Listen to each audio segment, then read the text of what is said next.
Hey, so welcome to part two in our two-part open house series, and welcoming some of you who were here yesterday and some of you who are just here for today, and of course to all the sisters who are listening to the recording. I know it's always hard to find a time that works for everyone, and with work and jobs and time differences all over the world. So thank you all for being here live and welcoming those who will listen to the replay.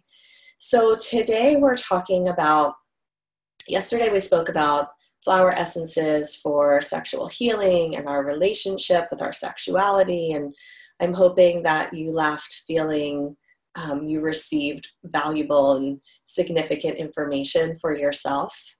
And today we're going to talk about flower essence therapy, flower essence as a modality, really truly being that of, it fits in the description of being a coach or a counselor.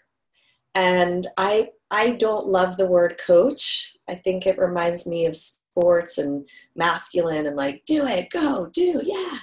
And I've always really more resonated with flower essence counseling, mentorship, and I want to talk about all of those pieces, you know, what it takes to be really extraordinary at facilitating healing for others or being part of the facilitation, because it's really the flower essences that are facilitating the healing. So we're going to talk about that. I'm going to give you some teachings that I share in the Flower Essence Practitioner Training Program. Of course, we have multiple modules in there about coaching and the art of inquiry and the stages of healing, and it's very comprehensive. And then I want to talk a little bit, depending on time, about right livelihood, what that means, what that is, sacred commerce, right? Really building a business in a place of resonance with your heart and moving past some of our limitations that we have around healer, money, receiving, abundance, right? So I know that that's a big topic. So we'll see how much we complete. So I know that there's one, two, three, four, five, 6 of you here that I can actually see. And 1, 2, 3, 4, 5, 6 of you who we can't see. Perfect. So some of you were here yesterday, and some of you I can just tell from your names have either registered for the Flower Essence Program or sent in applications. I'm just curious by a show of hands. And so if you are on, we can't see you, you can type in the chat box. I'm just curious, who here is thinking about joining the practitioner training program this year? Okay, so, well, Jana's already taken the program, so she's not raising her hand. Kim and Chani are registering. Okay, so for those of you Brits registered, yeah, you're already registered. Okay, so the ones that I can't see, I'm more curious because I just want to know how much to share, and also, of course, I want you to tell me how much you want and what you're desiring as you're making your decision, okay? So, Erin, I got your application. Okay, so let's take a moment to close our eyes and to come into this space together. This is a really big topic, and it's a very, something quite moving to me about this topic, because it really is about each of us stepping into service for others. And how do we do that in a way that we are expanding into the truth of who we are, and other people are receiving and having really life-changing results, right? It's moving because we've grown up in a world that's separated ourselves from others, and when we're in service and we're giving back and we really feel like we're showing up, the frequency in the way that we're living starts to magnify and expand immensely. So with all of that, let's just close our eyes for a minute and take some deep breaths, and all of us landing and arriving here.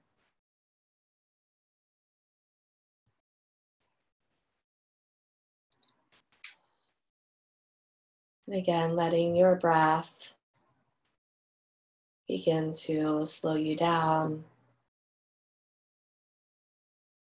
Letting your nervous system begin to unwind if it's been heightened or frayed from this morning or your day, or even the last few days or few years.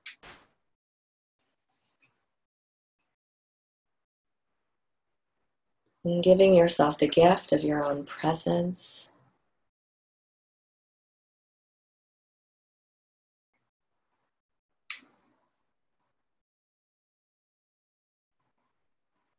Feeling the energy of this waxing moon, which is all about initiating yourself. Using your mind to receive downloads from Spirit, from the Great Mystery, and act on them.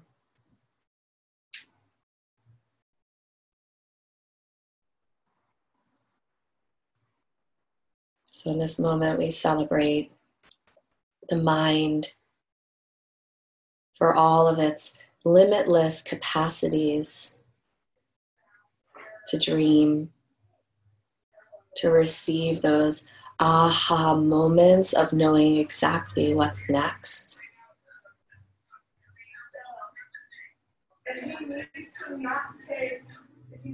And breathing into the knowing for yourself of where you are and what's next for you.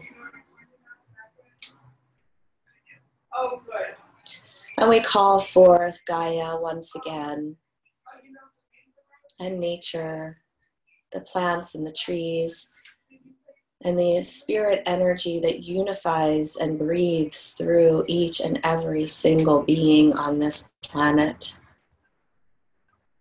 Knowing that we are all connected, we are all one, and we are here to be interdependent, supporting one another, uplifting one another, reflecting to one another, witnessing one another.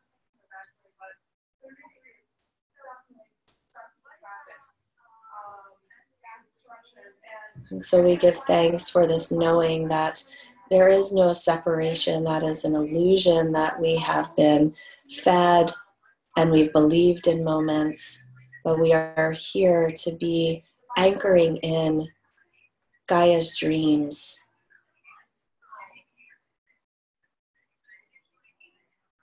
And each of you here has a specific light pulsing into you from Gaia, placed into you before you were born, at your incarnation.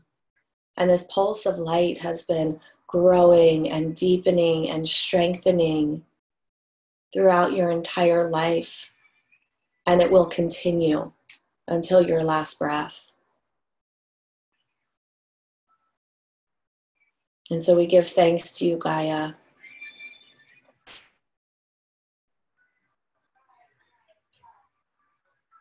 And we thank you for walking us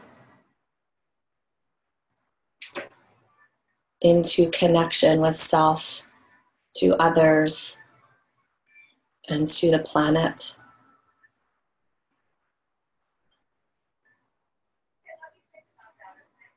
Calling forth, if you were here on the call yesterday or you listened to the replay, calling forth that beautiful plant ally who showed his or herself to you, bringing them into this space and giving a bow of gratitude.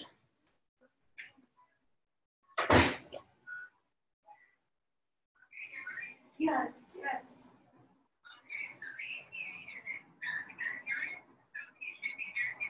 Welcoming these plant devas and divine beings.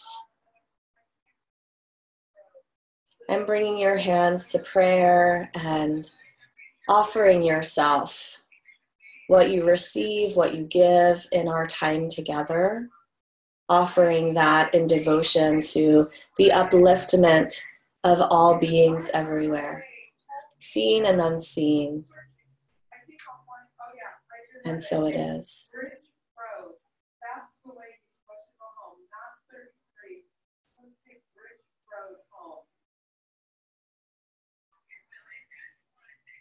And so sitting here for a moment, taking some deep breaths.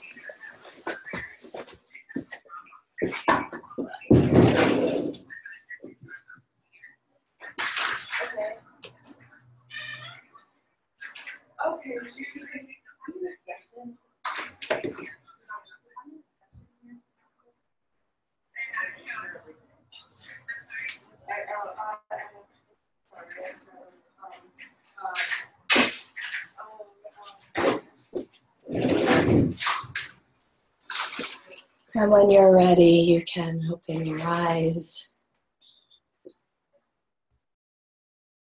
and come back into our space, taking a moment to look at the women that you can see. And then feeling all the women we can't see and who will be listening to the replay. We welcome you.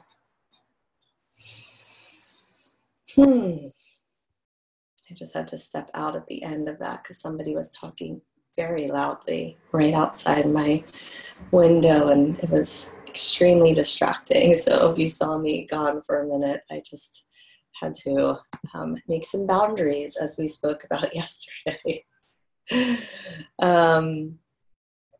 So one of the places that I would like to begin with all of us here is, I mentioned it in the meditation that we did, is to talk about Gaia's dream.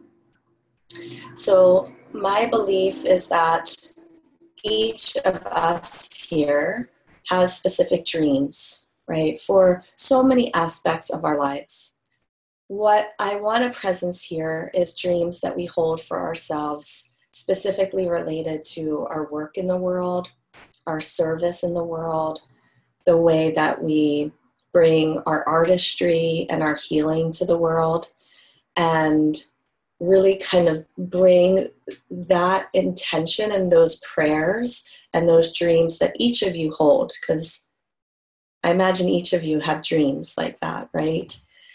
So there's dreams that we hold, and then there's dreams, I'm gonna start crying again. So I almost cried yesterday, and just so you know, if you've never taken any trainings or programs with me, I get moved very easily, and so tears come. So Gaia has a dream for each of you here. So I just want you to feel into that for a moment, that Gaia herself, this great being, has a dream that she has seeded inside of you.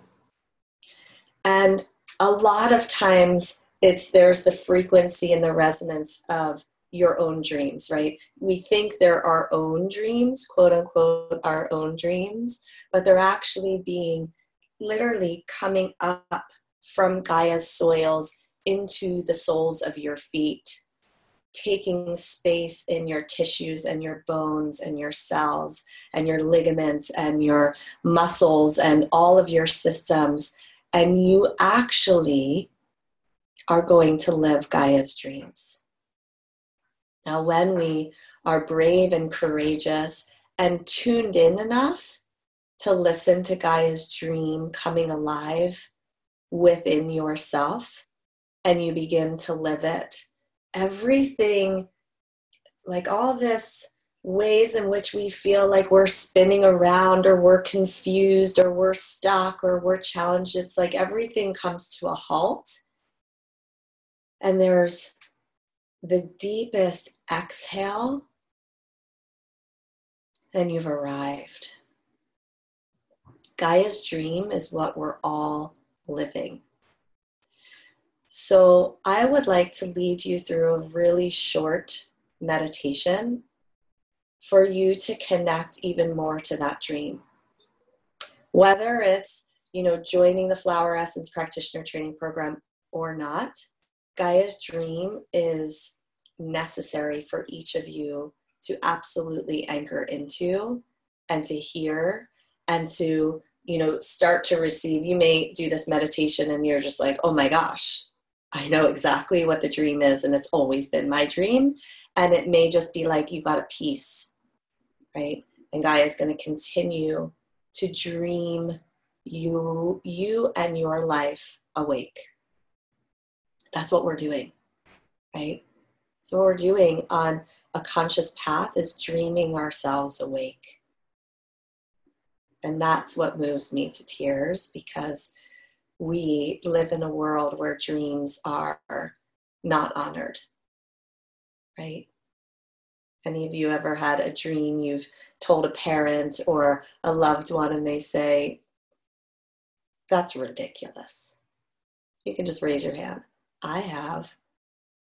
I remember sitting across from my dad when I was, 21 or 22, and he said, can't you just be normal? Right? Can't you just fit into the mainstream? And I just remember saying, no, I can't. And we live in that kind of world where our dreams are not given the space.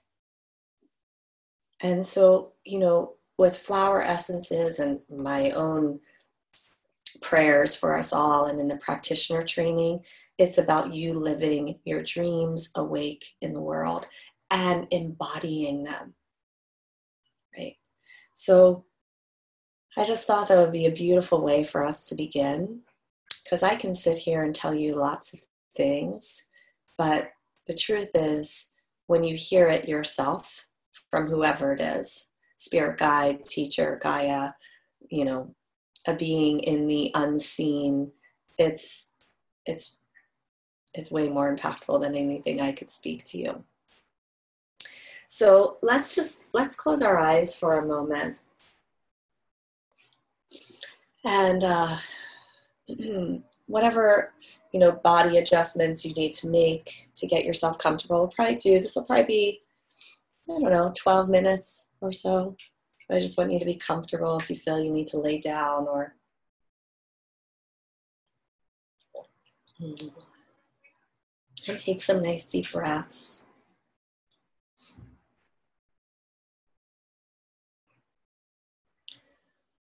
And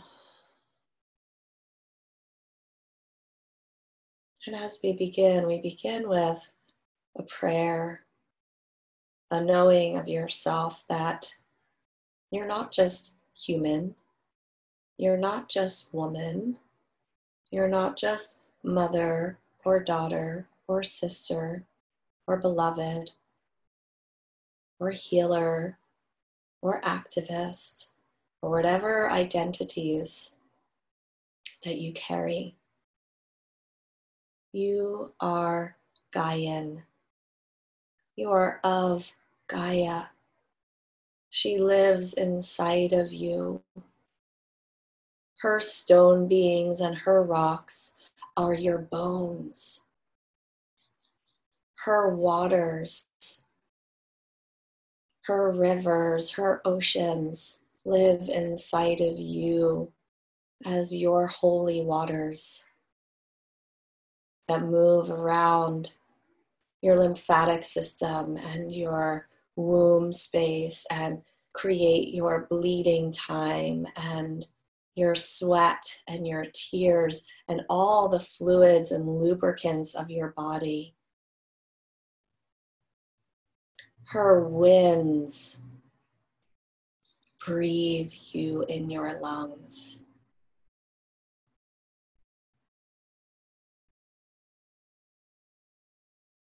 Keeping you alive,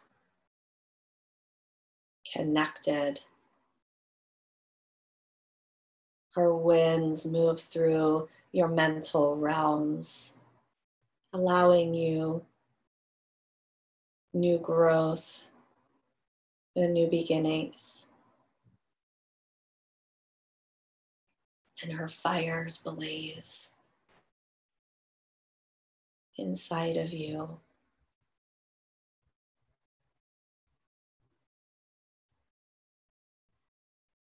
Melting down everything that stands in the way of your destiny.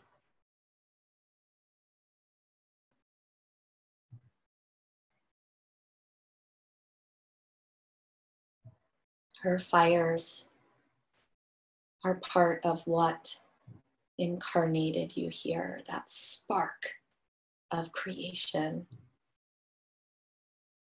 And here you are.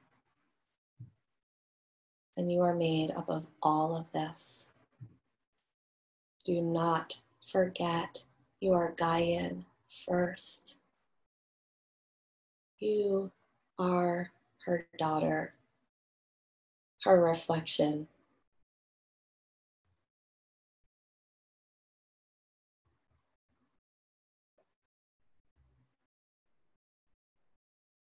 Breathing in this truth and just seeing where all these words and energies land in your body and what evokes emotions within you. You are Gaian. You are Gaian.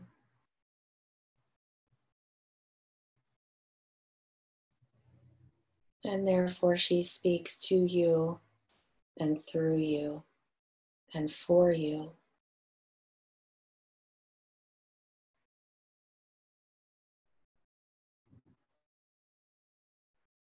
And so let's visit Gaia herself, your sister, your mother, your grandmother.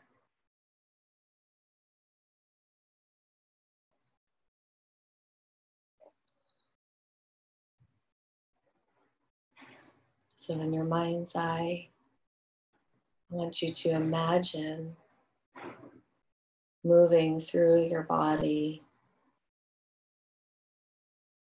all the way down through the soles of your feet, through the topsoil,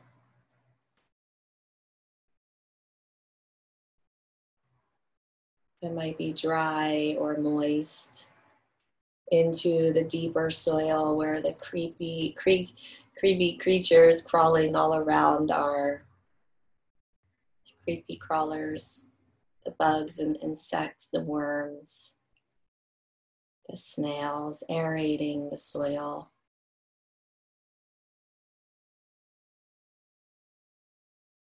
Moving down past all the rivulets of water and going deeper and deeper through and into the earth, looking all around you, passing by some roots of trees that have been here for hundreds of years, thousands of years, going deeper and deeper into the core of the earth. And as you move to the core of the earth, you may see other mythical beings. You may encounter or see other guardians or guides. It may be quiet and empty or dark. Whatever you see, pay attention to.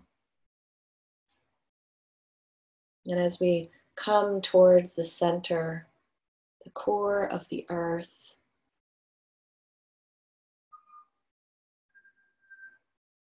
you come into a place of both absolute peace and full flow creation. This is a both and space.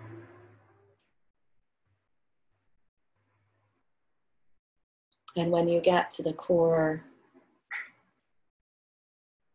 take a look around.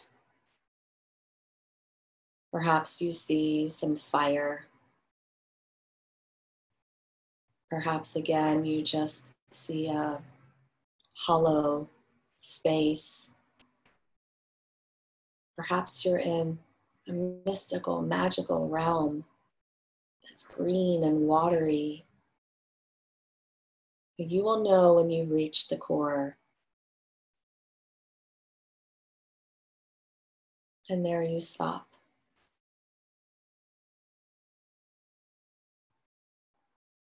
And Gaia herself reveals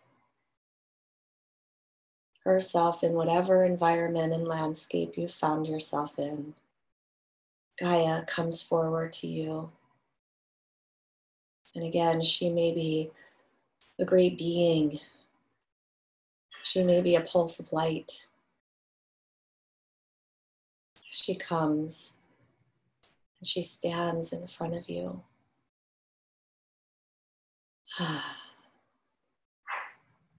My daughter, my daughter, my daughter, my daughter.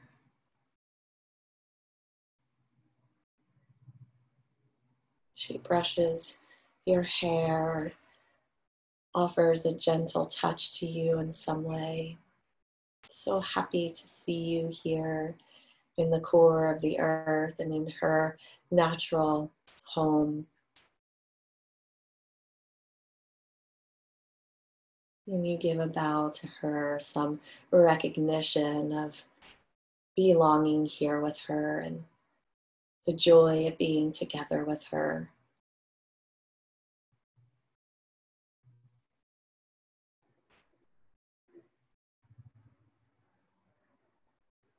And you say to her, Gaia, I'm here to know your dream for me.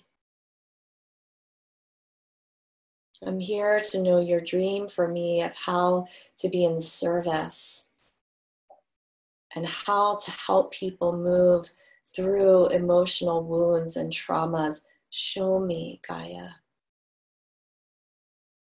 And so Gaia shows you, or she tells you.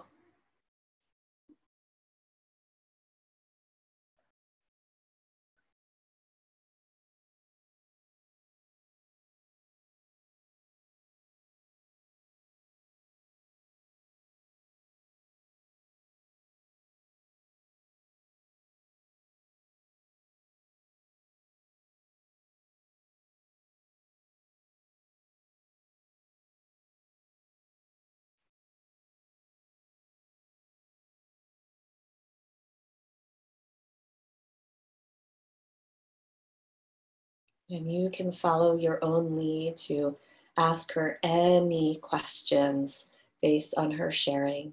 This is for you now to fully receive clarity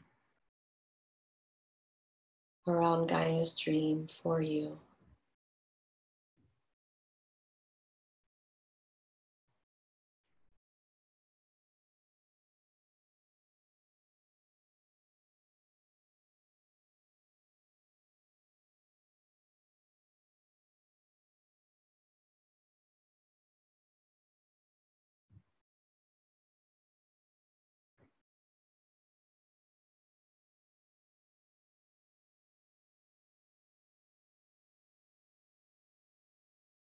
Making sure that some of your questions help you to anchor in the crystalline understanding of this dream through your work as a healer, as a facilitator, as a being of service.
Take in everything.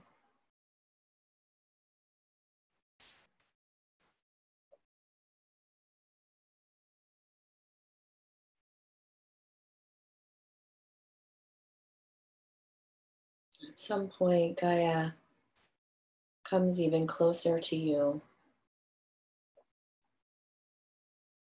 She places her hand somewhere on your body.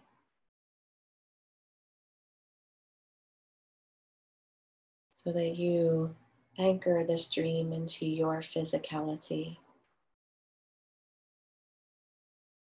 She moves energy from herself into you, filling you with this dream. This is not a prayer or intention. This is why you're here, part of why you're here.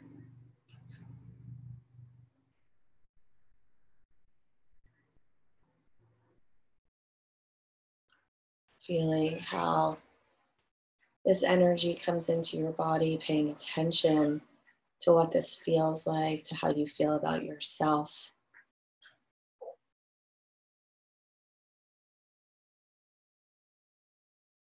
And then she says, this is your honor to do this. Please do not forget this, because your dream helps my dream. Your dream supports my thriving.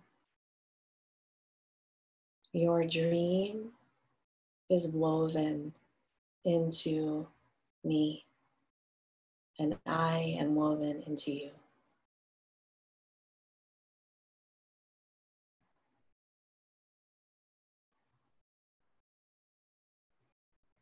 She reminds you that you can come back to this place at any point, that for right now you are filled up and you have what you need in this moment. You offer her some gratitude, a gift, a prayer, a song, a word, a hug.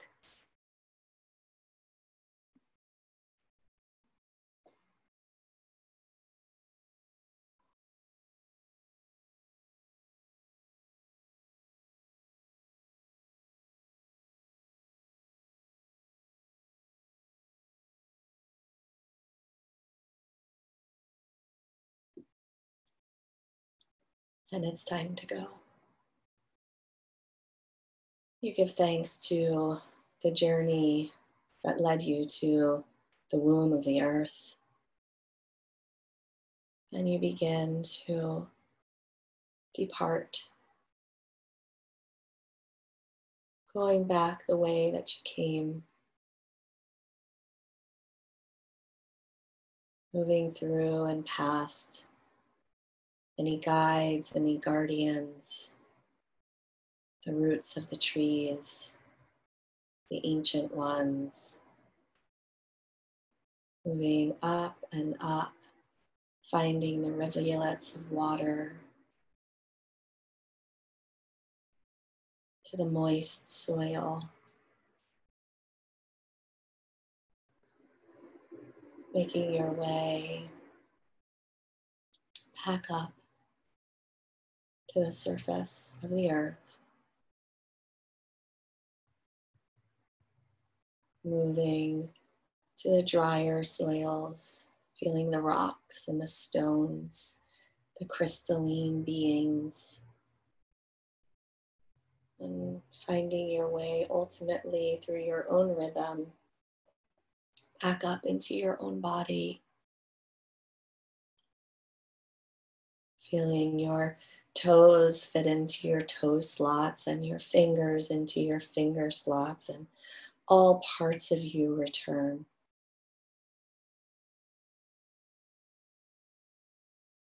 All of you comes back full of Gaia's dream. All of you is here. breathing yourself back into this present moment. On April 11th, 2019, all of you is returned and returned even more.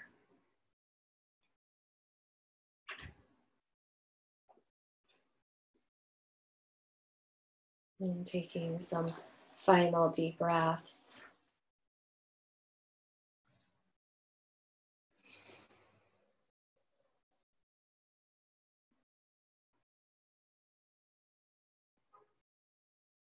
When you feel you've really come back and you want to write anything down from this experience, please do so. If you want to stay with your eyes closed for some time, I'll give you another minute or two for that.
So welcome back. I'm curious if there's anyone who wishes to share anything that you received that affirmed what you already felt, or maybe received something new, big, small, significant. I know it's a lot to share something like this, and I'd also love to create that space if it serves you.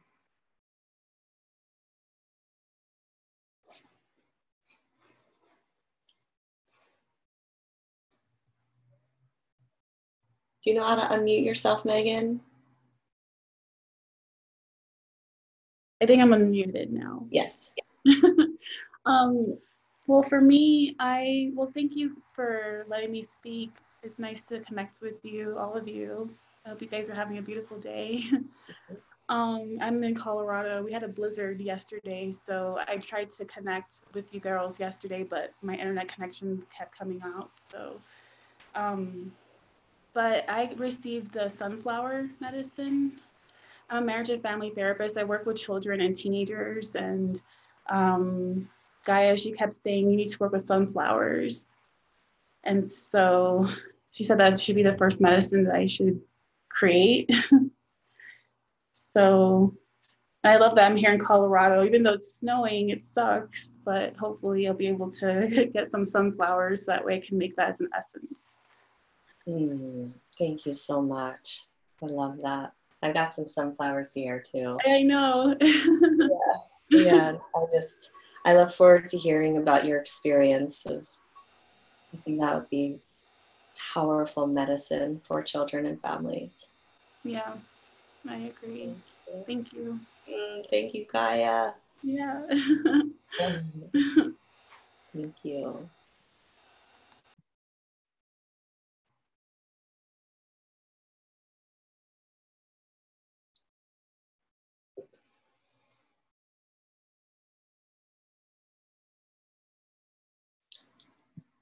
Britt, you wrote, I was affirmed that I am here to help facilitate healing for others, but was also informed that I'm here to protect Gaia's waters. So beautiful. Thank you.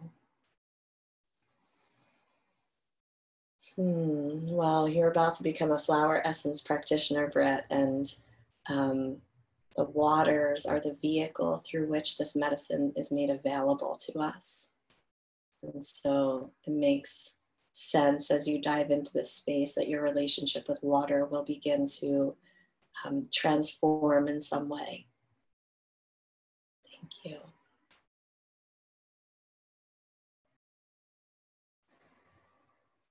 Anyone else want to share? You can also share, we have a Woman Rising private Facebook group. You can always share there as well as things reveal and as things kind of coalesce together. So as we, okay, Iwa, I don't know if I'm pronouncing your name right. I know I'm going to share, but I'm going to speak. Great. Ava, where are you? You know how to unmute yourself? There you are. Hi. Oh, I'm so nervous. But I think what's come through to me, what's been coming through for a number of months, years actually, I would say, is this strong drive to about relationships.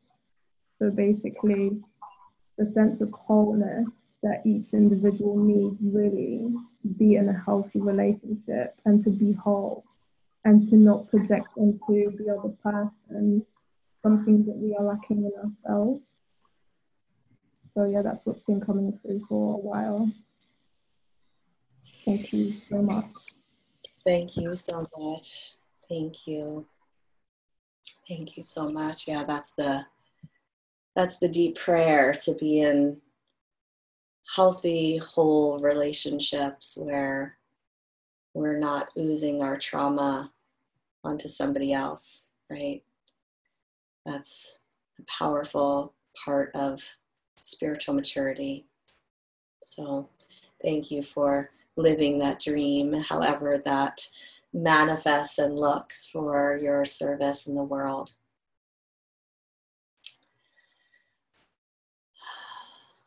Okay, so let's talk about this a little bit more. So your service is something that is incredibly important to follow. Oh, R.O. Bryan. She says, hello, gorgeous sisters. I'm new to the flower essences. I haven't become practicing just yet, but I've always been drawn to flowers and found myself buying flowers to place in the tub or in rooms whenever I'm needing a pick-me-up. So finding out that you can use flower essences to heal resonated with me. I would love to learn more. Thank you, Amaya. You're so welcome, Rebecca.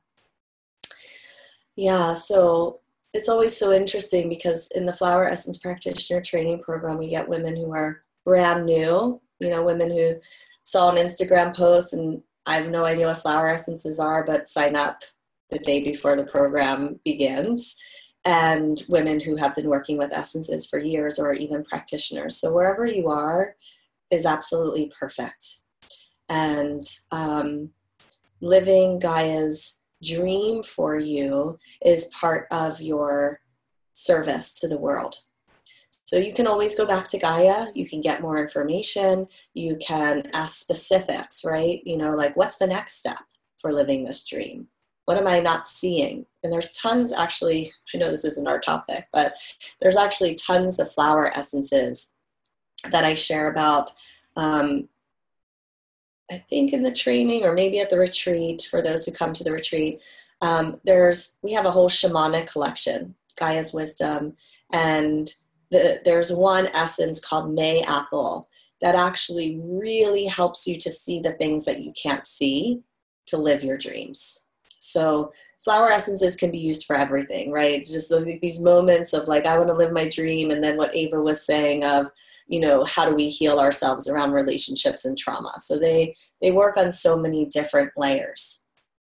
Now, part of the practitioner program, a big part of it, is learning a system, right? So when you read about flower essences, it can be really overwhelming, right? Where do I start, right? I need every flower essence, right? I remember when I first read Dr. Bach's, pamphlet of the Bach essences, I thought, well, I need every essence. How do I even know where to start?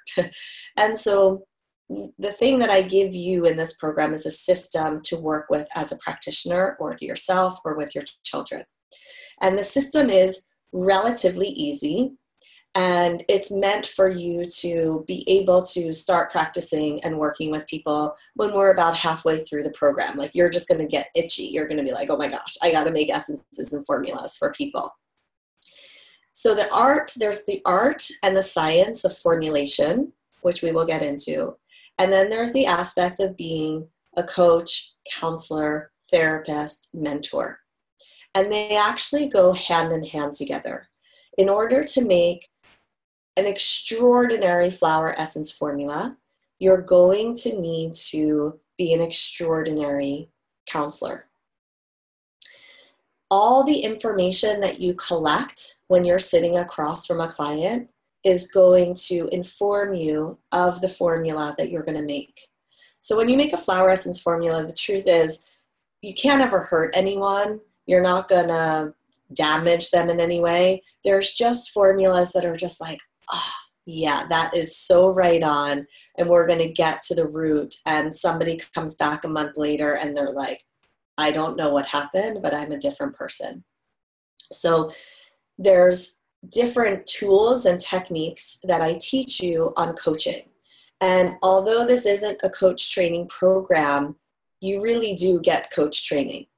I've had women reflect to me who have gone through this program and have also taken coach training programs that they got more out of this around coaching than specifically coach training programs.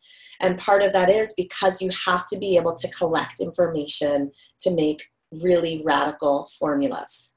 So there's, three main things that we talk about in the training program. One is understanding the stages of healing. So we go through what you look for as a practitioner, as somebody going through stages of healing, right? So when somebody's coming to you, we begin very slowly. Even if this client has done years and years and years of personal development work, we start slow because they haven't worked with flower essences. And flower essences are really different. I talked about this a little bit yesterday when Carrie asked a question about taking the flower essences internally or not, is that flower essences are bringing a frequency into somebody's body and beginning to break up energetic patterns, which are living out in your life as emotional patterns, right? So we start really slowly and we stabilize. All we do is stabilize. Because if you're building a house, right, you don't start with the roof or even the sides. It'll collapse, right? Somebody comes to you and they're like, I just, want to find my soulmate. And I always attract, abusive, dysfunctional partners. It's like, I know we all want to start there. I know we do. I know we want to help that person get the result that they want. And it'll be way more impactful if you start at the foundation, right? You're building a house, you've got to put in the foundation and everything else. Do you ever walk past construction sites and it takes like weeks and weeks and weeks or months to do the foundation, and then like 2 weeks later the whole building's built, right? You're like, how did that just happen? Because the foundation is the most important aspect. So when you're working with a client, all you're focused on in the beginning is stabilizing their system. And I give you a system to follow so you know the essences to use for that. It's focused on working with the chakra system. I spoke a little bit about that yesterday. And then we go through, after somebody's stabilized, we go through the process of, okay, they're ready to release, right? Because what happens for most people when they're doing healing is they have these big moments of healing or maybe insight, and then something happens and they repeat a pattern that they've been trying to get out of. With flower essences, I'm interested in how do we just eliminate that, right? The person has to be stable. So then we go into releasing trauma and anger and shame and guilt imprints, and we really focus on the second chakra. And Then we move in slowly. There's actually 5 stages of healing that I go through in the training, and they don't always, like, what's the word? They're not always sequential. Sometimes one stage of healing kind of moves through all of them, and sometimes you move backwards, right? Sometimes somebody has a stage of healing where they go into resistance, because although we want something to change, we're also very attached to the familiar, and we're also very attached to the identity that we've created around ourselves. And if we don't have that identity, who are we? And that's a very scary thing. So there's all these stages of healing that I teach you that you will understand how to work with as a coach. And then there's the art of inquiry, right? So as a coach, as a practitioner, your curiosity is going to be the most powerful guide for you as you sit across from someone. It's like, I can give you, and I do give you lists and lists of questions to ask clients, but when you show up present, engaged, and connected to your client, your curiosity is going to lead you through that thread that I was sharing about yesterday to get to what is underneath. And if you're not curious about your client, they shouldn't be your client. That person is meant to hold your attention, right? Their prayers are meant to be your prayer for them. And as a practitioner, you have a space holding of saying, of kind of leading the way, right? Because sometimes people come in and they say, I just want this, just make this happen. And as a practitioner, you have to stand in that space of your own self-worth and understanding this modality and leading the way. You know what, I hear that you want that, and we're gonna go slow. When did this start? When did you first notice this? What was your childhood like? Being present, asking questions, creates healing for people. Of course, getting to those aha moments and those deep insights is radical, but just holding space and being present, especially for women, right? We have lots of stories about people being unavailable to us, people not seeing us, people not hearing us, people thinking we're too much, right? So to have someone sitting across from us and saying, bring it. Everything you say is welcome and appreciated, and I actually want to know everything, right? You need to know everything in order to make a flower essence formula. And of course, in 1 hour session, you don't know everything, but you begin to set up trust and rapport. And then there's, really powerful questions. So one of the most powerful questions, and I think, Ava, you had emailed about this question because I shared about it last year in one of these open house series, is this question that I was asked by a practitioner, by a 5-element practitioner when I was in my 20s and totally lost and completely confused, and it was just not a good time. Is she said, do you know who you are? I said, yeah, I know who I am. I know who I am. I was very clear about it. And then she said, do you know how to be who you are? And I just broke down in like heaves of sobs. And I said, no, I don't know how to be who I am. And this is two of the most powerful questions that I give you in the training program. Some people will answer no to the first question. Do you know who you are? They go, I have no clue. I have no clue who I am. And so again, they don't know how to be who they are. But these are deep and profound questions. They're not just the questions of curiosity of when did this happen and how does this make you feel. Those are important questions. But we want to take the art of inquiry deeper. We want to ask people questions that perhaps they've never been asked, or opens them up to a new context of understanding themselves. Questions create your reality. So if you're asking questions to a client and you're not getting anywhere, they're not deepening, they're not having these insightful moments, they're not the right questions.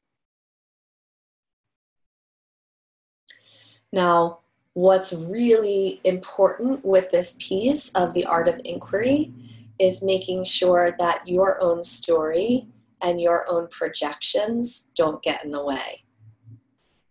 It's the hardest part, right? We hear somebody telling us about abuse, telling us about their father who, is an alcoholic and abusive, and our projections on what this person should do and how this person might feel just come out of nowhere. So being a practitioner is about staying in a place of what in shamanism we call the hollow bone. And the hollow bone is that place where you're the vessel, a clear hollow vessel between heaven and earth. You put your story out of the room or the session, and you only see that person. Now this is of course hard in itself, but it's also nuanced because the truth is our imprints and our filters are always going to be there, right? Until we become enlightened. But if you can find the presence in yourself to become as much of that hollow bone as possible, it's important because your questions are meant to be more like, how does that make you feel? Rather than, oh my God, you must be fucking pissed at that person, right? That's your own projection. So the art of inquiry and really allowing a space, it's like a force field where the person gets to sit and be able to drop in as much as he or she can to find the truth of what they feel without anything being attached to your experience and your judgment and your own story. And so the art of inquiry is about being really spacious and asking questions that allow that person to deepen into a knowing of themselves. Right? Like, what would you have liked to have said to your father? Right? Some people have never given themselves space to feel into what they might have wanted to speak. And the amount of anger that's present for women underneath everything is pretty massive. And there's a reason, and they're absolutely valid. So we move through lots of ways to inquire, to follow your curiosity, to follow that thread, and to ask really powerful questions. When you get an answer where you go, whoa, okay, I understood something about this person in a way that I haven't before, then you go back and everyone does it a little bit differently, but I like to write on just blank pieces of paper. And I write down everything that happened in the session. And I start to go, okay, what are the themes here? And what are the flower essences that will work with that based on the stage of healing that the person is in, based on what they're ready for, and based on moving in a slow, sustainable way. And then you formulate. And they take it and they come back saying, I don't know what happened, but I feel completely different. And that happens all the time. All the time. I think I was saying it yesterday. I've been doing this work for 17 years and I still am in awe of the transformation that happens with formulas and women. And it works. It works so powerfully. So I'm going to pause there and see if you have any questions about inquiry, curiosity, how to become a hollow bone, how to ask questions, anything about the questioning and the formulation. Of course, we don't have time to go like deep into how you formulate, but any questions about what I've spoken about?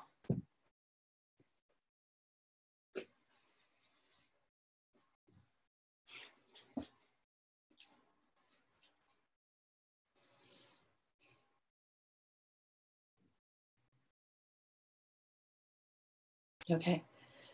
Any questions for yourself about, because I don't know all of you and your backgrounds. I mean, Megan, you just shared your marriage and family therapist. So obviously I know that you have, background in what I'm speaking to.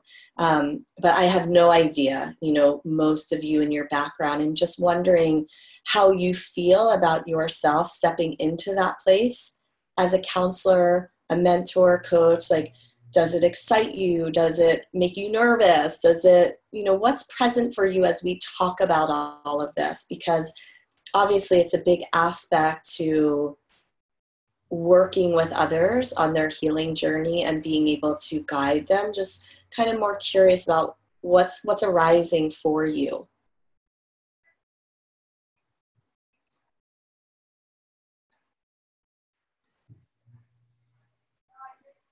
Oh, Juliet, I'm going to unmute you.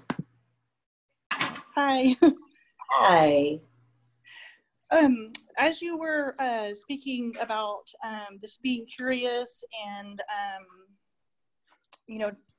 losing your projections and all that, it really reminds me of some of the work I've been doing with dreams. I don't know if you know who Tokopa Turner is, but I took a 7-week course with her. And so this really started making me realize I could incorporate a lot of this dream work and working with people's dreams with the flower essences. Oh my gosh, I am like, I love that. Yeah. I love that. I mean, there's so much I could say about that because, well, for many different reasons. One of that is that, of course, I mean, giving it to so when people start taking flower essences, especially the first 2 sessions, they start to have very intense dreams. Some of them are very violent. Some of them are just kind of weird, right? Like you see a random kid from 6th grade that you weren't even friends with, right? It's like there's a lot of dreams in the beginning. And that's always a really good sign for me as a practitioner, because it means that the subconscious is starting to open and come to the conscious mind, right? And so there's powerful things that you'll then be able to work with in the dreams. And then there's also essences that you can use to activate your dreams, like literally your dreaming space.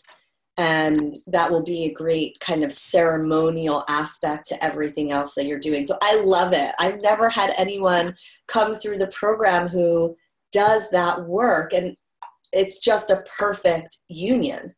I've already experienced that with taking certain essences and having different dreams, like really different dreams. One of the most bizarre dreams I ever had was about a month ago. Actually, I made an essence from an acacia tree flower, and I don't even know where to begin with this dream, but I'm still working on it, but yeah, because dreaming, I've been working with dreams for over 20 years with a Jungian group locally, but then learning this method by Toko Pa, I really love her method, because the Jungian approach is more of a yang approach. It's a more of like, let's get to a bottom line, let's compartmentalize everything, let's break it apart, whereas Toko Pa's approach is much more feminine, much more yin. It's much more like, let's stay curious, let's let room for this mystery, leave space for this, this unknowing, and so yeah, I love that. And so combining these two things, like just like ha. Oh my gosh, I'm like, I want to know everything that happens for you as you combine them. It's going to be amazing. Did you ever read the book Dream of the Cosmos? No. Mm-mm. You may want to. It's heady. It's actually a really expensive book. I'm not sure why. It's thick. I mean, it's like a textbook. It's got some Jungian theories, but I think she also studied with other people. You may want to check that one out. Yeah, thanks. It's amazing. It is a textbook. It's got a lot in there. Yay. Thank you so much for sharing that. Thank you. Thank you.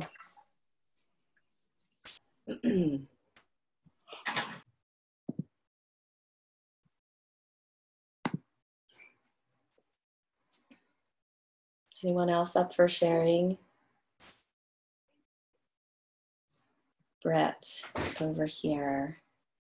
I've always been fascinated by people and their experiences, lives, emotions. I also studied psychology in college, so stepping into a counseling role really excites me, but also makes me nervous because it feels like a huge and sensitive responsibility. Yeah, it is. It's so deeply moving and profound and holy. And I always tell this story in the Flower Essence program, but when I first became a practitioner, for whatever reason, all my clients had very intense, violent abuse in their lives and were still in relationship with their abusers. And I would just sob and sob. Like I try to hold back my tears even in the session, but I just couldn't. And I was so moved by the capacity that we have to survive. Like that is so extraordinary.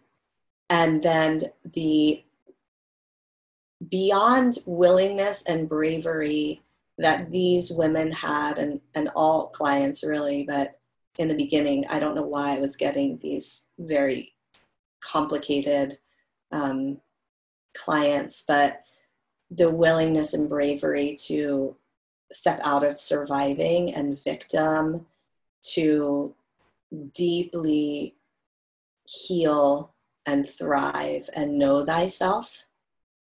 You know, this is I talk about, the title of part 2 was, how to be a coach, but the Flower Essence practitioner path is also a path of being an earth-based leader and priestessing.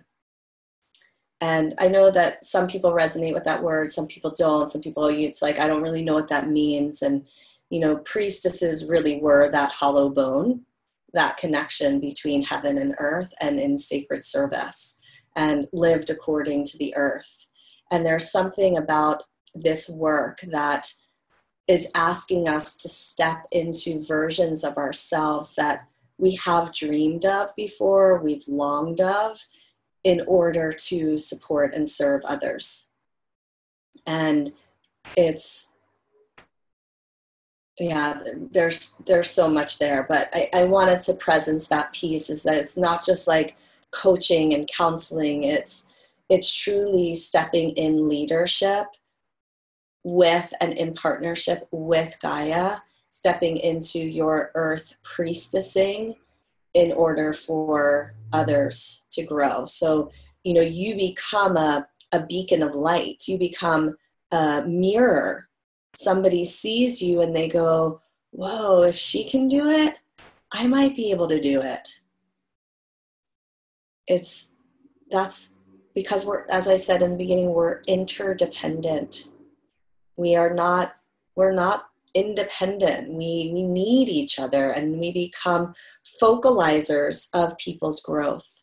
And when you stand in that space, you become, as I said, part of the facilitation, but it's truly the flower essences that are the facilitators. And I know for me, I'm very clear about that when I'm working with people. It's not about me. I'm not doing any healing. I'm gathering information. I'm asking really good questions. And it's the flowers and the person themselves showing up over and over to heal. And it's very empowering to run a business from that perspective, because people aren't used to it, right? We give our powers away to practitioners all the time. Fix me, I'm broken. Help me. And this is about knowing that Gaia is leading the facilitation with that person, and you get to be part of it, right? And I always feel that privilege of, I was part of that for a moment. It's one of, I would say before I became a mother, that it's one of the most, or I probably said it was the most, privileged experiences of my life, to witness other people heal, and to stand in that space in myself, to allow myself to be the conduit for, like almost the intermediary, right, between the client and the flower essences. So I know my place within the field that the person's coming into. Okay, so this takes us into just the last thing that I want to talk about, which is right livelihood. And right livelihood is a great term that I learned from a dear friend of mine. And it's about, being a coach and being masterful and having clients leave your space with flower essence formulas where they go, whoa, my gosh, this is it. Like I'm getting so much out of this. I'm changing. My relationships are changing. Everything's changing. And part of my mission and prayer is that each of you create a business out of this, and that flower essences continue to become more and more viable for trauma and emotional healing. And I'll tell you, in 17 years, it's amazing what's happened in the world of flower essences. When I was first starting, I'd have 2 people show up for a call and no one would know what the heck I was talking about. And now I go, I'm invited to speak somewhere, and everyone's heard of flower essences. They may not have used them, but they've heard of Rescue Remedy, right?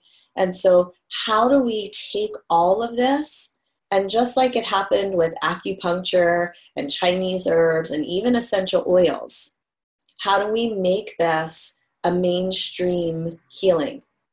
And part of that is you stepping into that role and creating businesses that are based in what we call right livelihood, which is what is in resonance to you, your soul, to Gaia's dream for you. And they're not about anything else but that. When you're in right livelihood, everything opens. That like angst and that confusion and that it begins to disappear. I've seen it in myself. I've seen it with our students. Right livelihood is the path to your leadership and your priestessing, and it takes a lot of energy and effort and knowing that you're worthy. This path of priestessing, the foundation of priestess, is to know thyself. It's on every temple around the world. All the ancient mysteries are based on know thyself. So if you know thyself in the deepest and holiest way, you stand in right livelihood. And you are that, even in moments of discomfort. I still have moments of discomfort when I'm pushing into an edge that I haven't been at before, where I need to share something in a bigger way or speak something, and I can't not do it. That's the priestessing, that's the leadership. And then, of course, right livelihood just feeds into sacred commerce. And we talk about money a lot in the practitioner program because we've got lots of issues around money. Each of us has different issues, and I just like to talk about it and kind of break some of the barriers and the shame and the discomfort and the limiting beliefs and all of our stuff and stories around money. Because it is all of us here and all of the women listening and all of the women who are engaged in service-oriented work that are meant to have money.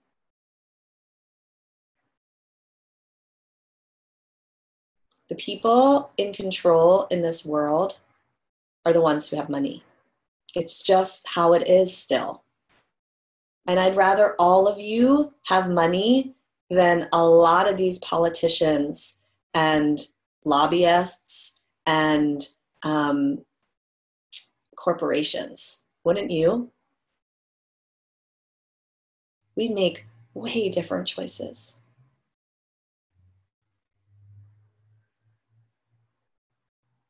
Right now, there's a bill that is potentially going to be passed in 10 days in California that will take away a parent's right to choose whether or not to vaccinate their child.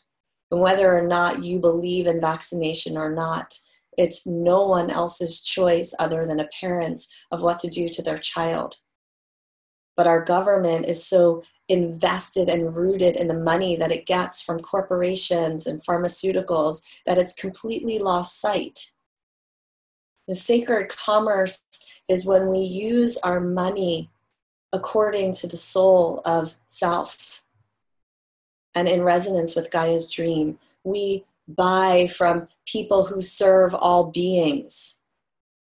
We put our money places, and people want to invest in us because they understand how we live and who we are and our values. So all of this is actually part of you stepping into practitioner, facilitator of healing. All these are benefits that begin to flow like the river and that are part of you stepping into this. And each of you are going to be at different places of this, right? Some of you just starting healing practices. Some of you not even sure if you want to start healing practices. Some of you already in the world of healing. But right livelihood and sacred commerce are going to be absolute, threads of all that you're stepping into. And it's what also gets taught in the practitioner training program. So they're reframes and shifts from what we've all grown up with. And it's freeing, and it's also can be very uncomfortable, especially with money. So I look forward to talking about all of that with you because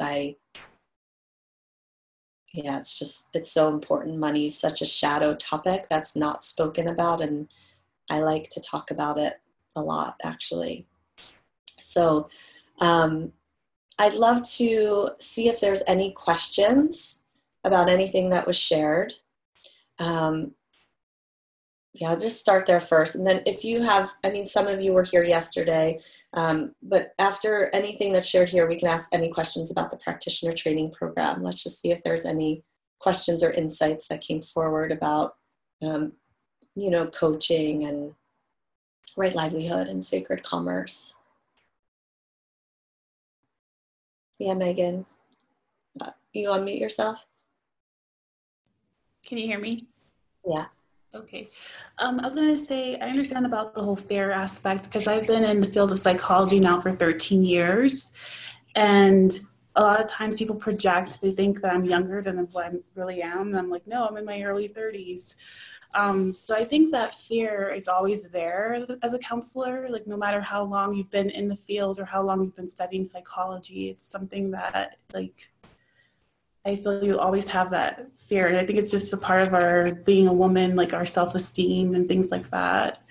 At least that's my experience. So I guess my question is, how do you handle that kind of projection? It's a big question. Well, I look like I'm like 18, so I never get, I'm going to be 42, and I remember people always telling me, oh, you're going to love it. I never liked that I didn't look as old as I was, right? So I understand that. I think that really it comes down to your level of confidence, right? So when I'm across from somebody, especially because I've been doing this work for so long, I'm really confident about what the flowers will do. Like I know it, and even if I don't speak that, I hold that frequency. And so somebody, it doesn't matter if I don't look the age I am, I'm holding that knowing for the other person. And, you know, in the beginning when I was doing this work, I'd be like the last choice for somebody in the sense of somebody would come to me and they're like, I've tried everything, you know, you're like my last resort. And I actually always really loved it because they would show up with like, I've got nothing to lose. You may be a total Looney Tune. I don't know what flower essences are, but they were there and I knew I wouldn't lose them. The only clients I've ever lost are people who the flower essences started moving things and trauma and pain so much that the person said, I don't want to feel this. Right? So I think just standing in your confidence, speaking, right? Like when you start speaking in your field of expertise, it doesn't matter what you look like. People are hearing your experience. And so I just think that's, you just keep standing in that, right? And whatever fear that feels like in you, right? Because there's some reflection that you're having in yourself, fear of not being seen or not being validated or not being good enough or, you know, whatever it is, fear of failing. That's where the flower essences are able to come in and will kind of just touch into that wound. You know, the flower essences are like, you know, when you walk into a table and you bang your knee and the first thing you do is like you take your knee and you put your hands on it, right? Flower essences are that. They go right to the wound or the fear, the limiting belief, and they just touch it. And things just start to dissipate. But when you get really specific what that fear is, and that's what a practitioner will do, what is that fear? Right? Is it fear of not being validated? Is it fear of, you know, just asking what are all the different fears, then you get the right flower essence. And that's how specific flower essences can be. It's not like there's just one flower essence for fear. There's actually essences for fear of failing, fear of succeeding, fear of being seen, fear of being touched, fear of, you know, all these things. And that's why they work so well, because they go right to that spot. I have a question, like with the flower essence, like how you take it internally, can you also take it topically? Or is it only something you take internally? Yeah, we talked about this yesterday a little bit. So you can take them in many different ways. So internally is sort of the traditional way. You can, like topically, I've given them for sometimes clients of mine who have hives. Let's say they're having a hive reaction, but we know it's from anger. They're agitated, they're heated, they're angry. So you can put it on. You can put it in baths. If children have eczema, there's really good essences for putting babies in baths. And then for babies and for very young children, you actually, or if a woman's pregnant, there's ways to induce labor with flower essences. There's hands-on healing with flower essences. You actually just put it on their bodies. And so there's many different methods. In the practitioner program, we focus specifically on, or even you can spray essences. But in the practitioner program, we focus specifically on the internal ingestion. I do teach some of the physical aspects, especially when we do a module on children. But I actually have a level 2 training that comes, you know, whenever you want, that's really focused on physical healing and the application of it outside of the body. Cool, thank you. Yeah.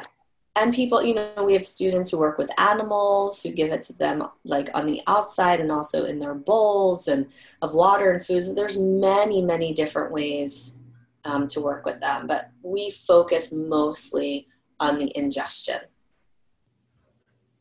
Cool. Thanks. Thank you. Yeah, thank you.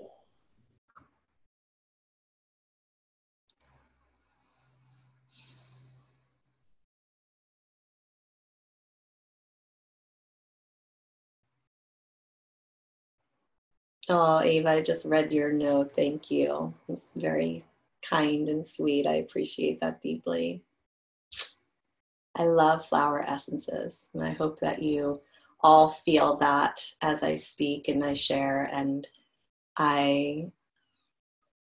it's such a prayer of mine to train other women and learn how to use them really profoundly. So thank you. So the practitioner training program is part of that. It's an extension of that for sure. And this will be our 6th year. And there's a lot that's included. So it's a whole online program of 5 months and a whole curriculum. You can read more about it on the website, floweressencepractitionerprogram.com. So you get, the entire program, all the classes are live, and Q&A calls and manuals each week. It's a training. Your mental minds will like it. It's a training.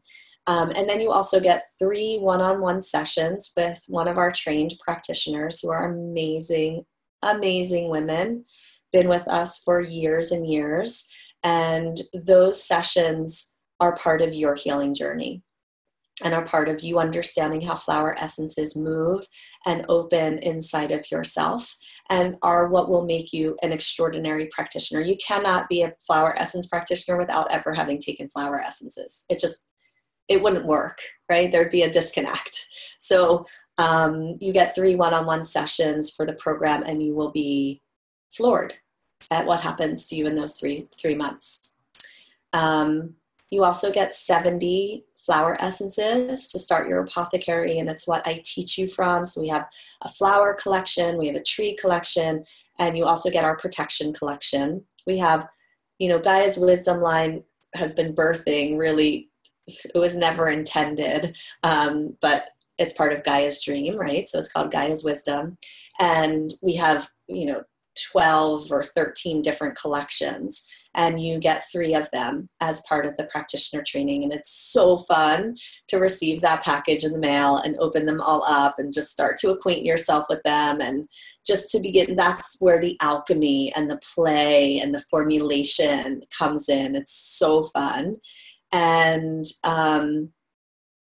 there's some gifts and, other things. And of course, an amazing sisterhood that you become part of. So that's the online part, is 5 months, all live. You can be anywhere in the world. We've had women from all over the world.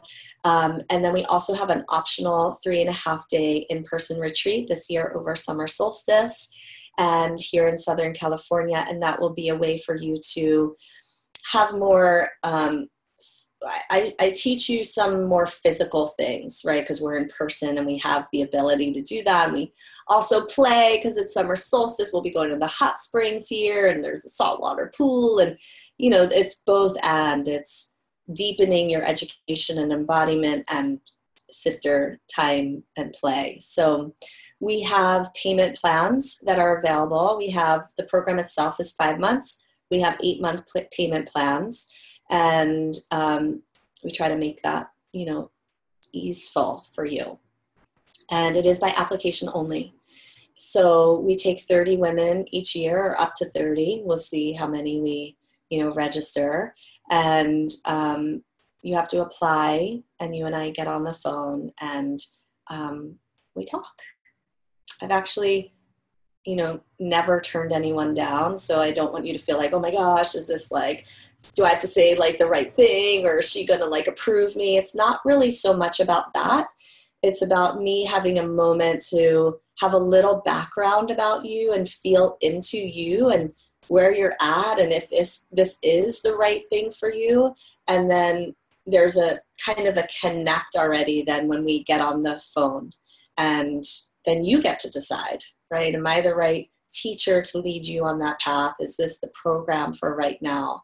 So the application is not for you to feel nervous about. Let's see, anything else? The time commitment is the minimum is 1.5 hours per week, and some weeks is going to be more. So when you're out making flower essences and attuning your energy to that of nature, you're going to be out there for a while, but it's going to be amazing and beautiful. And of course, if there's books that you want to read, or some weeks we'll have some journaling practices and some kind of like your own inner inquiry, right? Because your inner inquiry and your inner healing is a pivotal part of this program. Let's see what else I can tell you. At the end of the program, you have the choice to become certified. So there is no governing organization within Flower Essences that says you have to be certified. So some women complete the program and go out and they're flower essence practitioners. And then some women choose to do the certification path, and there's lots of benefits to it. You have 6 months to complete some requirements that you then hand in to me. And those requirements are both, the alchemy, esoteric aspect, and also I need to see that you know what you're doing as a practitioner. We have a new website that's coming out in May or June, somewhere around, those times. And we're going to have a directory. So if you do become certified, you'll be put on that directory. And the whole idea is, I myself get lots of inquiry about flower essence practitioners, and I don't work with people one-on-one anymore. And so the directory is going to become a space for people to find you. So we'll list you by location, specialty. If you have a website, it'll be linked to there. So it's meant, again, my prayer is to have flower essences and amazing practitioners in the world doing this work. So I want a space for people who are looking for practitioners to find you. And then you also join something we call the collective, and it's continuing education. It's amazing. And that was really born out of women completing this program and going, oh, okay, wait a minute, like I want to keep learning because it's so awesome. And so we have calls every month that are continuing education, and it's all the different years of practitioners. So you meet all different people, and then we have different pilgrimages. A couple years ago, we went to Mount Shasta and did a flower essence, like total geek out. There were 10 of us just making flower essences for a week. And we have a level 2 trainings and in-person gatherings. So it's not just this program. There's infrastructure for you to continue if you feel called to continue learning about flower essences. So this is just one of the doorways. And applications are due April 19th. If some of you here I know have already sent in applications. So I'm a little behind, and I will be emailing with times to connect if you haven't heard from me. But if you haven't put in an application and you want to be part of this program, please do it sooner than later. I know we kind of all wait till the last minute, but it will be more spacious for me if you apply sooner, because there's a lot of logistics and details that we send to you once you're registered. So are there any questions? I know some of you were here yesterday. I know I've talked a lot. So, but I just want to see if there's any questions about the practitioner training program itself. Or places you're feeling like kind of on the fence or unsure. I'm happy to take the time to answer.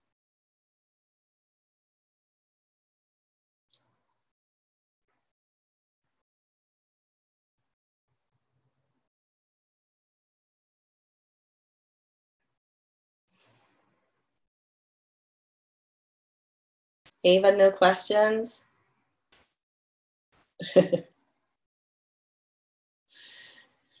Okay.